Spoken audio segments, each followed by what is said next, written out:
Are you keeping up? The IASB has released new information about IFRS 17, about the recent discussions that it's had.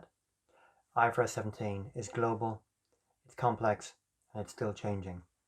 I certainly think it is stable enough to make sure you mobilize your full team, but there are still enough changes that somebody needs to track these changes and make sure that you are on track and keeping up with any changes and discussions, and making sure that you're not fixing yourself into any particular way of collecting data or processes or systems that eventually may have changed, and that you would end up wasting work. The new discussions talk about some products, credit cards and reinsurance, to mention two. On reinsurance, it talks about the scope and what's included, as well as some of the risk mitigation and how it's dealt with that. It also deals with how to allocate some cash flows to renewals, and two levels around the level of calculations and what's appropriate, the cohort and other discussions that people have had, and also the idea that VFA should be assessed at a contract level. Now, understanding the level of the calculations could have very big implications for the volume and the type of processing that you do. There can be accounting mismatches in IFRS 17.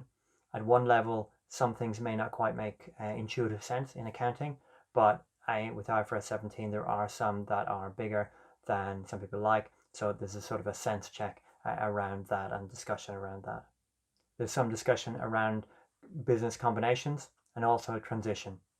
So quite big areas that you need to get right, but you'll only have to do once or so. There's also talk about having enough time. I've heard South Korea is going to postpone until 2023. They talk about that big companies can do it in 2022, but the small companies need longer, not shorter, longer. So I'm still working through why they need that. So I hope that you've started on time. I hope you're well on the way to picking your software and finding out how to implement it, and ideally moving on. I think it's important to have a very long period at the end where you can run the final year with live processes and not have to backtrack and figure things out while trying to get your comparative year. So I hope you're keeping up. I hope you are well on track on IFRS 17. Please do connect if these are issues that you care about.